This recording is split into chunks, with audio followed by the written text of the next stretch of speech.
Okay, I thought I'd put on some finishing touches on this. I'm not going to do this one live because I'm probably going to be doing a lot of pausing and looking for different stamps and media to add to this piece. I really like the way it's going.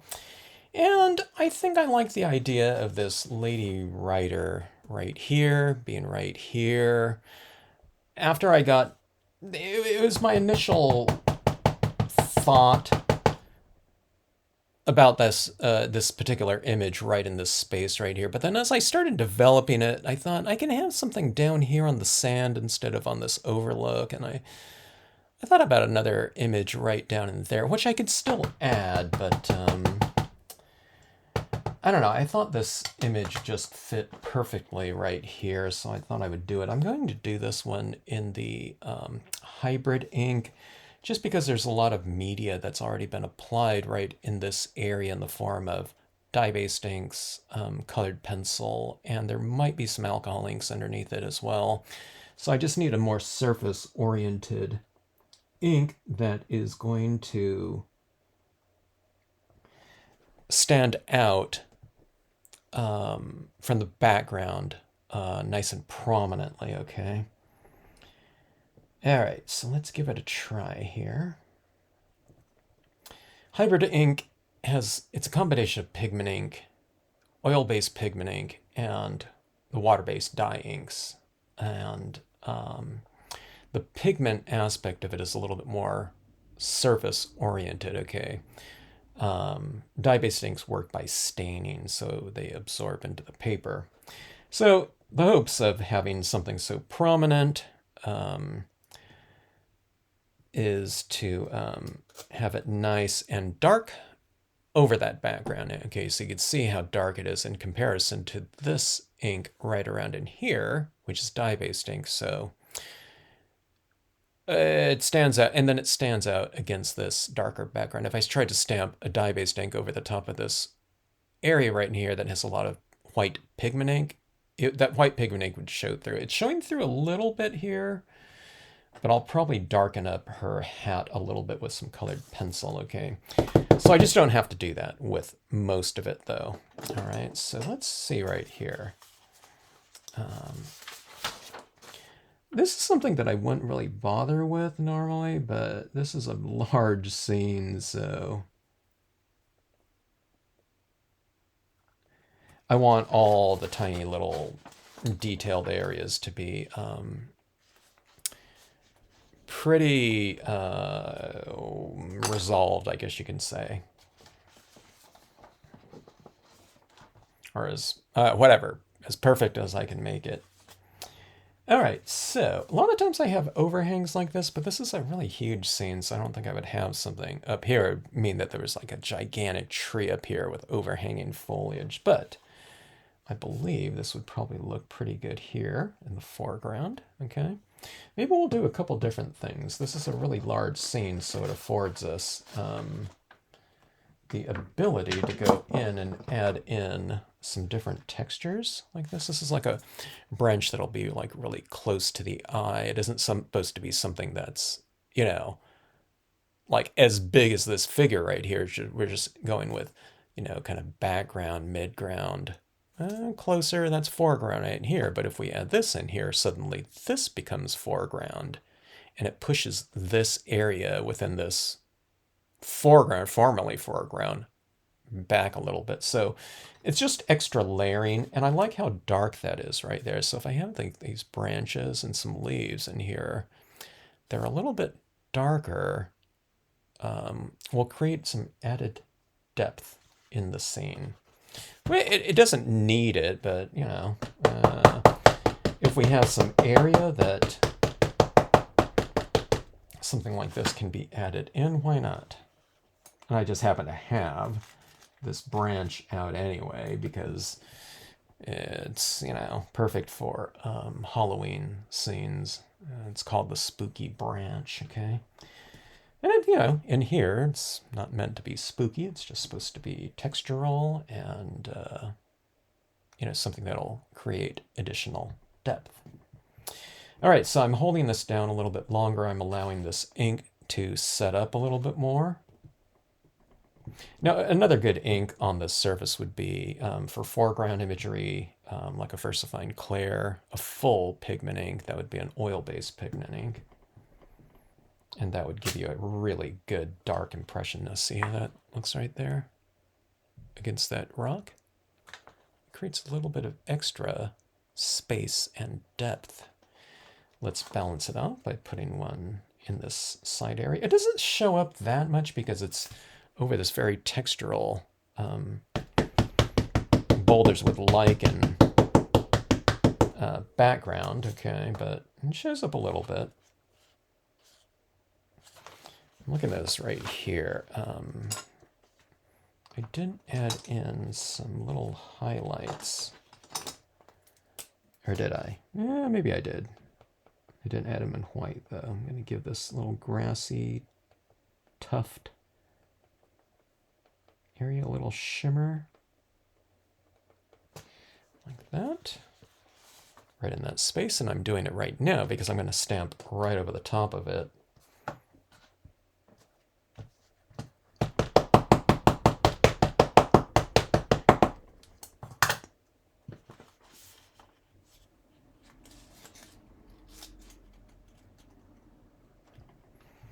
Maybe we'll go for a couple impressions. I'm stamping it a little bit angled like this, and then we'll probably go with another one kind of angled a little bit more off like that.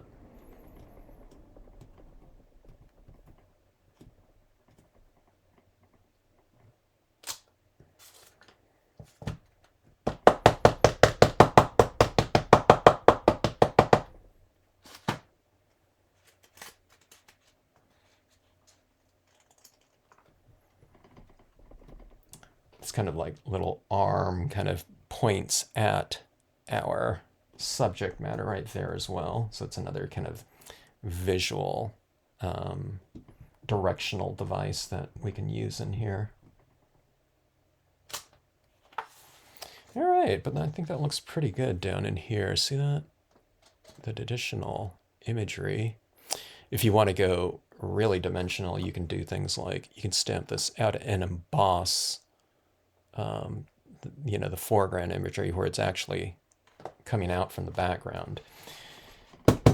And you're actually going into the kind of like 3 dimensions in a way. It's a shallow third dimension, but you know, things like that can be pretty cool. I don't know, like if I took a picture of it, you wouldn't really be able to tell it was embossed, but if you're sending out a card to someone and you have like your foreground imagery embossed, it's actually dimensional and it becomes a really tactile thing. And kind of embossed images, they have a little dimension to them in terms of the way that light hits them, you know, because it's usually like a shiny, waxy surface. So yeah, it's pretty fun to use. Okay, so adding in some leaves amongst these dead branches right here. Okay, so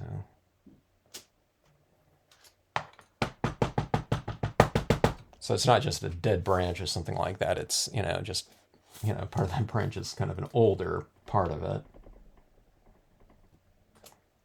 Yeah, right. Because we want this one kind of full of life.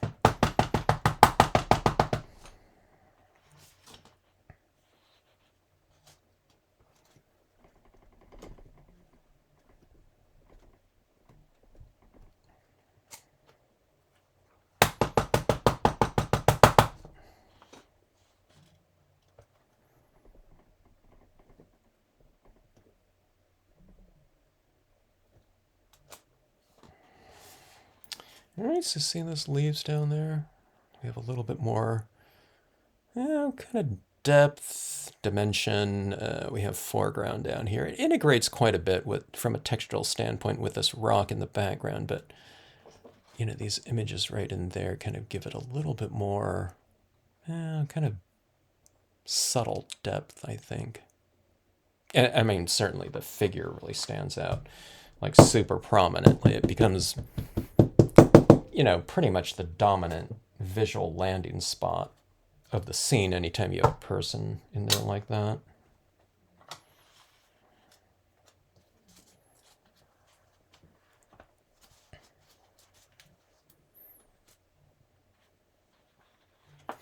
All right, so those images are a little bit wet right now, so I think I'll allow those to dry, and then we'll go from there. I'll kind of determine if I want to add in some little kind of subtle three-dimensional things in here, maybe with some of these leaves. I don't know if I'd go with the red, but see these yellow ones right here? These are little yellow leaves, and having kind of those three-dimensional little things in here can be pretty cool and add a nice visual touch. But we'll see how that goes. I think I might want to add in a little bit more of this yellow foliage in here just to brighten up some of those areas in there as well. But, well, we'll see. I can go a little bit more orangish, or I can bring some of that in the foreground as well. But we'll decide when that time comes. So I'm thinking about giving this about we'll give these inks right down here a good, I don't know, 10-15 minutes to dry. And we'll see how it looks. All right, the foreground has been allowed to dry. About 10 minutes or so. You can heat set if you want to, but if you have the time, I generally prefer to let my pieces air dry just kind of naturally. There's less kind of bowing of the surface if we do that, I tend to think. But I do understand, kind of expediency and just wanting to get on with it. All right, so I'm looking at this piece and I felt that it could use a little bit more of just some brighter touches in our fall foliage. I want it to be quite a bit more dramatic. So there's a little bit of a dull yellow. Let's go to our little bit more of a brighter canary yellow right here.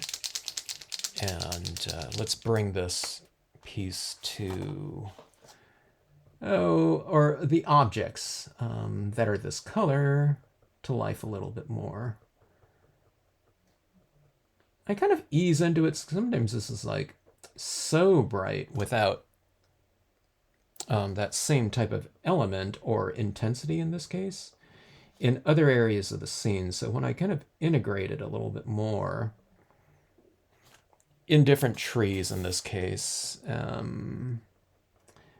kind of affords me the ability to add more without it kind of standing out so differently than the rest of the scenes. So you can just kind of build it up gradually and see how it's coming along as you do it. Okay, let's see. Let's trade on some of these foreground trees. This is being applied over the top of black, so you have to go with a little bit more media in order for it to kind of eventually build up, because it looks like it goes on fairly opaque, but it does dry a lot more transparently than what it looks like when it's been freshly applied. So you have to add quite a bit more. See, that's how it's really standing out. Well, that's how these two trees looked after I initially added this in. So you might have to go for a few applications of it just to kind of build it up on there.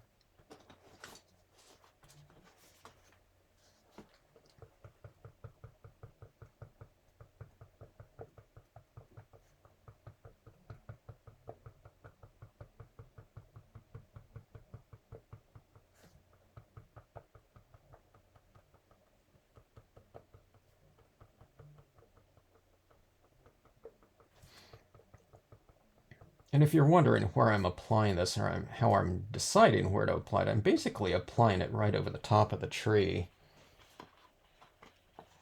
in all of the foliage. I'm just taking it and instead of it being black, it's now yellow, with some of the black showing through a little bit.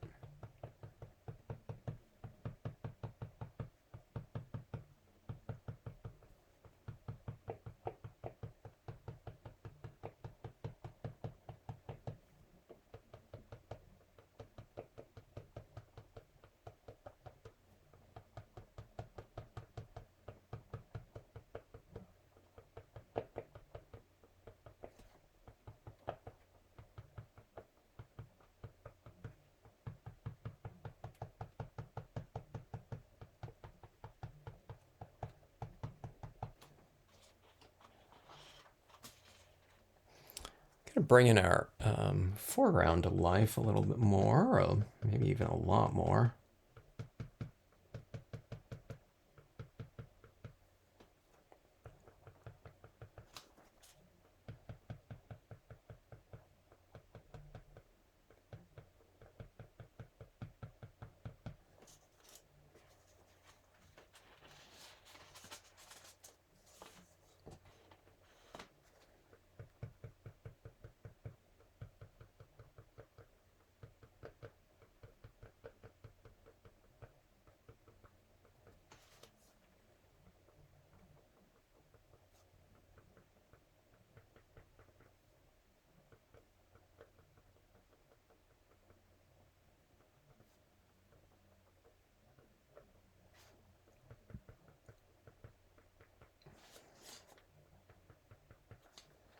Kind of adding this on that carpet of color.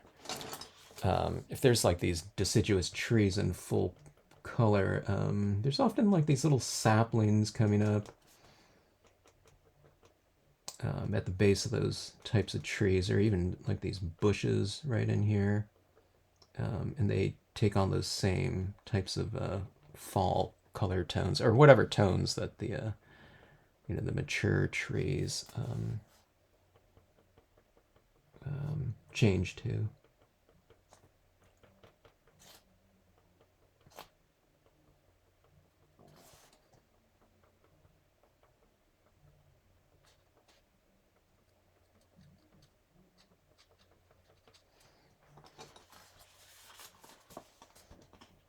It's going to bring in the kind of the whole shoreline to life a little bit more, I think.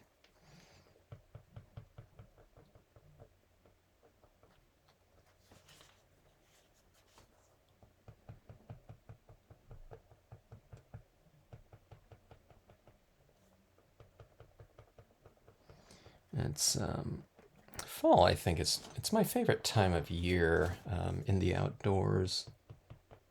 Always love the milder weather. I don't know, the light seems different to me too in the fall, and just from a travel standpoint, you don't have the crowds of summer, and if you're up in the mountains, it's before like the if it's like a ski resort or something like that. There's not that whole ski crowd.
All right, a little bit more kind of exciting color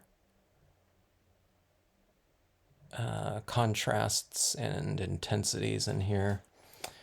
I don't know if this is going to do anything. This is just a different brand of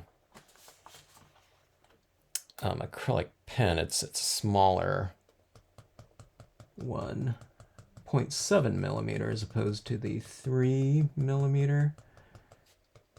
Initially, it looks like it might be a little bit lighter and brighter. The bigger pens sometimes have to be a little bit more watery just so they don't clog up, where this one's just this straight feed of the paint down a plastic tip. where the 3mm has to, work through a felt tip.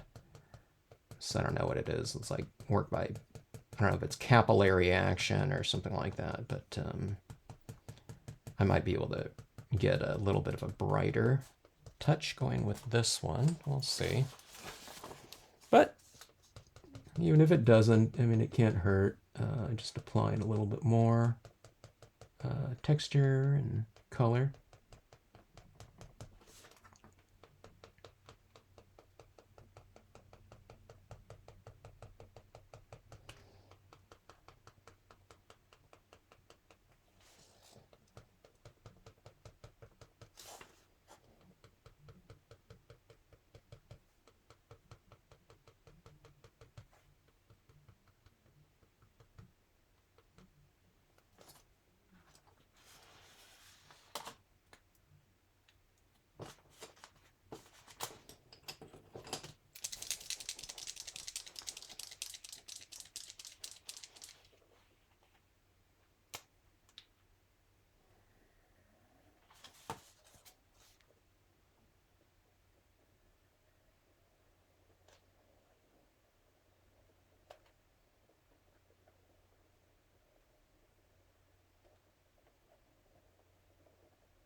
A little bit of highlighting on these rocks. I missed these ones in the live stream, making that area in there a little bit more kind of dimensional looking.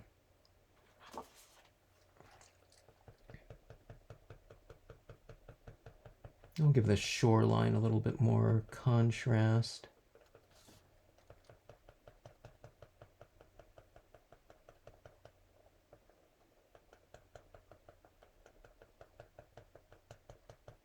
Contrast and shimmer.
A little bit of highlighting in these rocks. Foreground rocks now.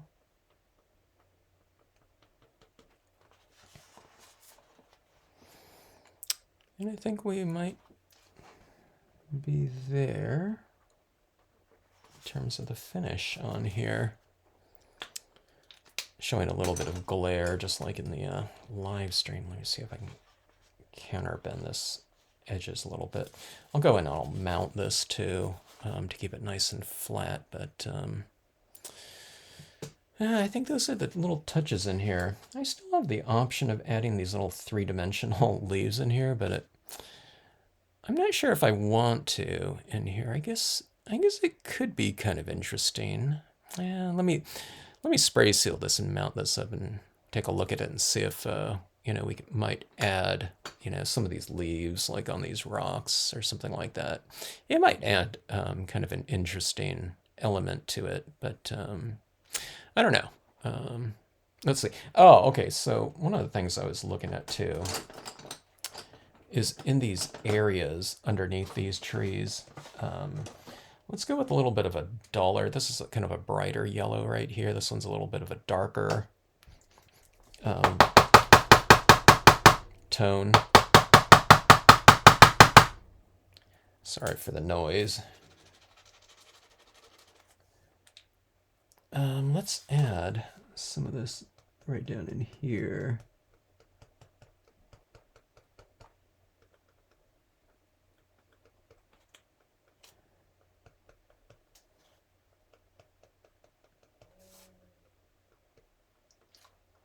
Kind of adding that. Those little like fallen leaves right in here. I don't know if you can see that even. There's a little bit of detail right in there. And then down in here, maybe this is a little bit too dark. And we can add some of these. Sometimes those leaves, turn a little bit darker, where they've fallen. Let's go with that. And I could add some of it right up here too.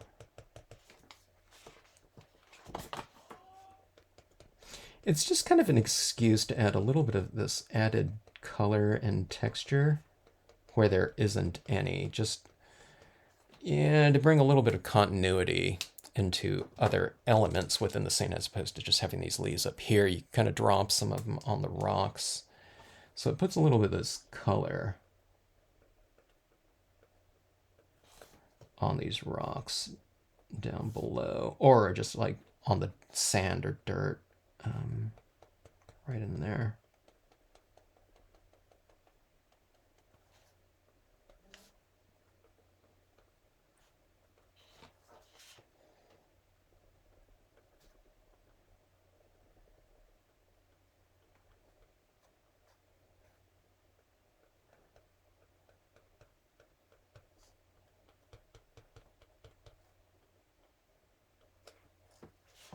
Okay, so you have some of this down below like that. It kind of makes it twinkle, sparkle a little bit.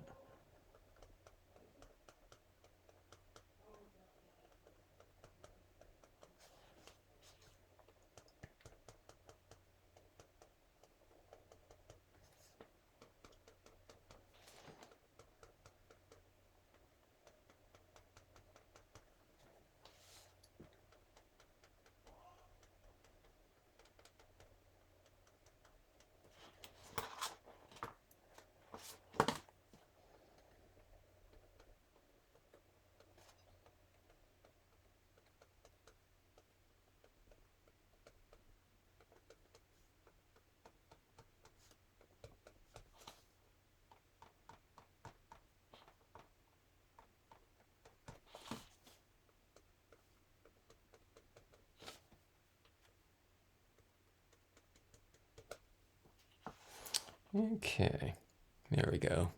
A little bit of that added shimmer throughout.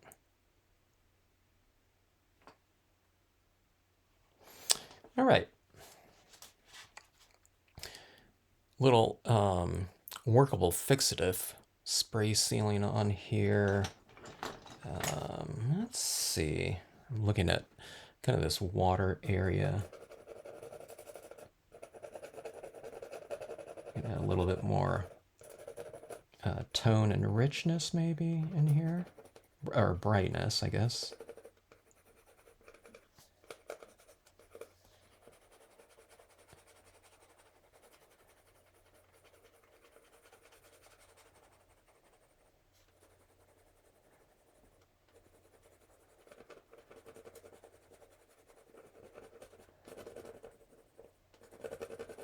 It's very textural in here where I added the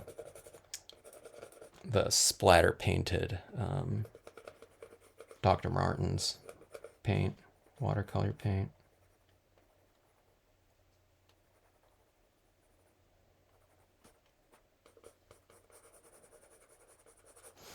Okay, I think that's pretty good. It kind of matches a little bit more of that color of the sky coming into it.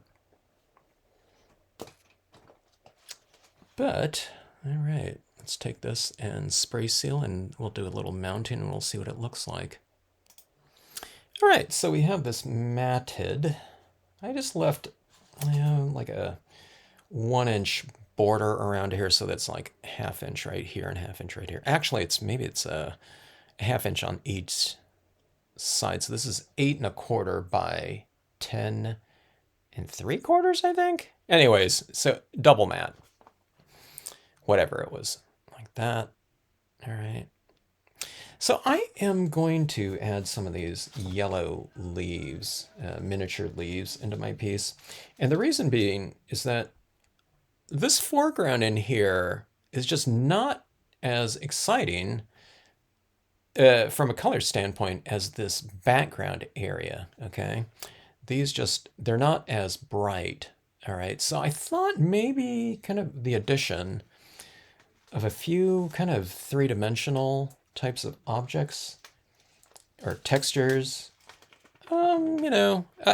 it's not going to brighten things, but just from a textural standpoint, it could add a little bit of visual interest, a little bit more than what just kind of inherently exists right now. So, and plus, it's one of those things. I mean, I got these leaves at some point in time, and I haven't used them too much, but everywhere I've used them, I think everywhere I've used them, I've liked them. So, yeah, you can keep experimenting with it, I guess. All right, let's move this out of the way here. Let's switch that up right here. Okay, so I like to cluster these leaves a little bit. I think that looks, I don't know, pretty good. I'm using some crafter's glue here, and you had to put down a pretty good little bead of it. I was being a little bit conservative the first time I did this, and it wasn't enough glue. So it's like, okay, let's get, a little bit bolder with this. Okay, now these leaves are all a little bit different. They're actually like three-dimensional little punch-outs, and some of them are a lot more curled than others. I'm grabbing some of the flatter ones on here, okay? And you can grab ones that are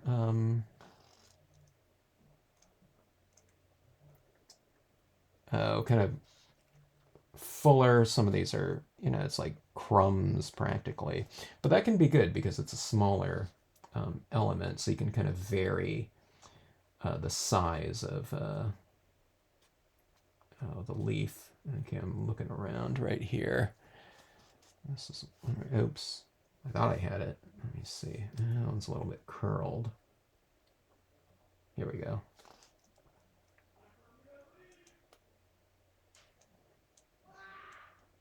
Let's see here. I don't have enough glue down there in there, or do I? I'm just using, for my tool here, it's just like a scratch knife, a pointed one. You can use like a pin would be good, I guess. All right, let's go with some leaves right over here in this corner. It's kind of, I kind of group a few leaves together like those little dots right there, and then I kind of have little isolated ones maybe here and there. I'll put about 5 right there.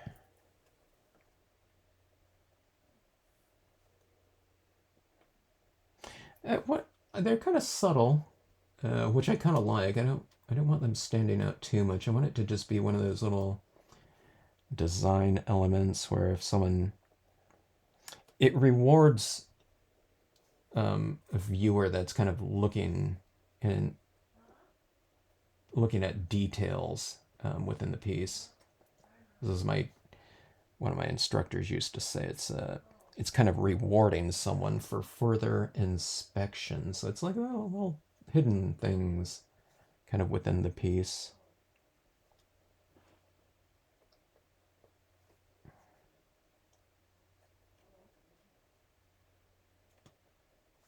There's a leaf that's a little bit darker.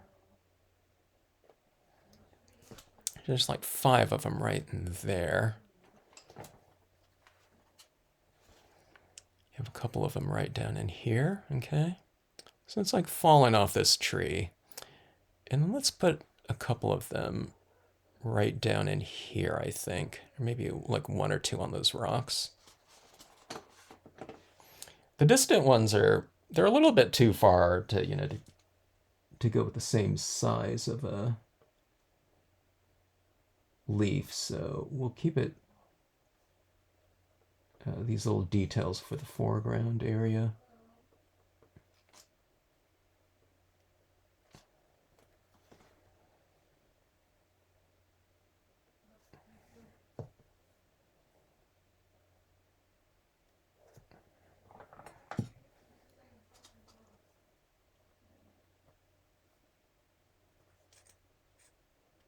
Sometimes these leaves, what you do is you flip them over so that they're curling up, not down, so that they're making contact with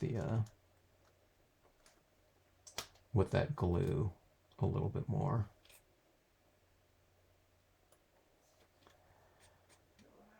Okay, let's see. They're pretty realistic too. It's like the model railroad,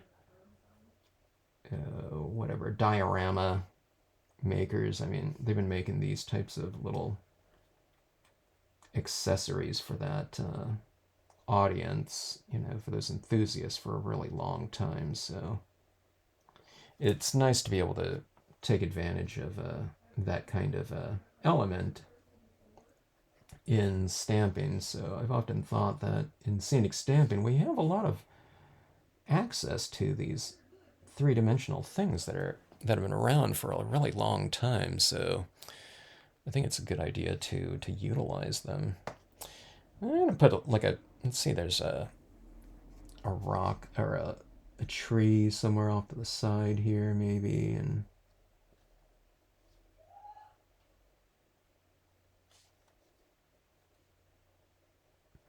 we'll kind of put a couple leaves over here just to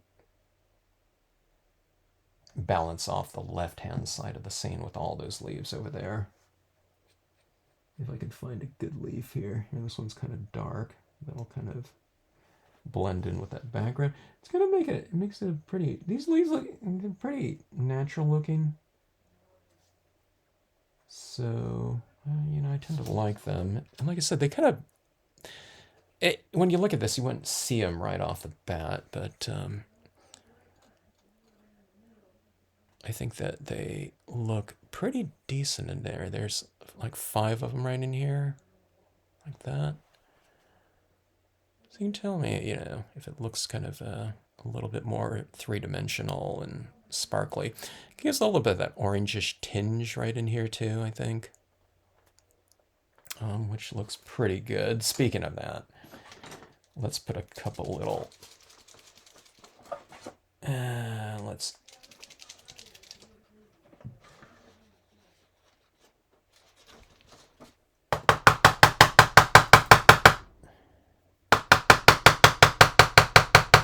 If I haven't used a pen in a while, it's kind of... the nib is a little locked. Get a little bit of this orangish tinge right up in here, and a couple areas of the tree, just so that they match these old three-dimensional leaves a little bit more in terms of color scheme. And there's some oranges going on in the background there too, so let's bring that color or element into this area.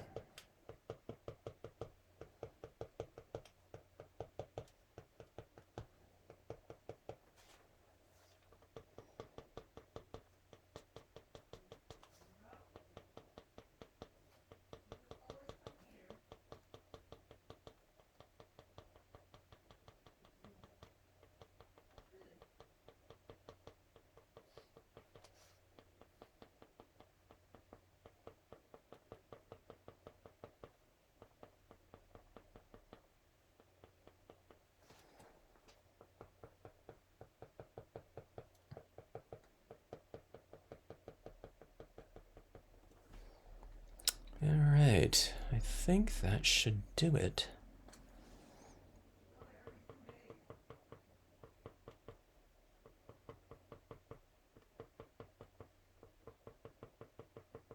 Orange looks pretty good in there. The more I add it, it's like, yeah, I like that. Kind of adding it into some of these shadows in the background.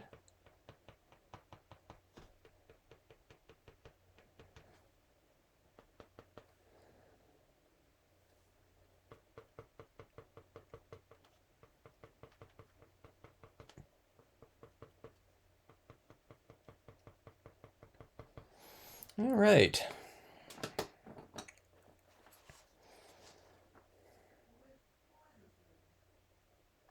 I don't know about you. I think I wouldn't mind visiting or living here.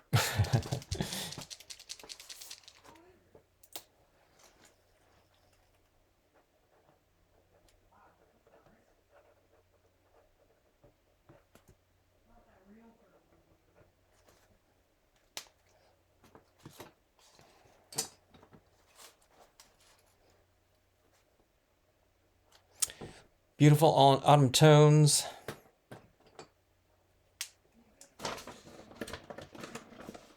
You can drop your line in here, fish right out here, right outside your cabin, or you can fish right off the that little porch right in there if you want to even. Or go out for a morning walk like that. A little bit sketchy on these rocks right here, but that horse is really adept at walking on rocks. All right, hope you liked the scene. Thanks so much for watching. And should you try this scene, drop me a note if you have any questions.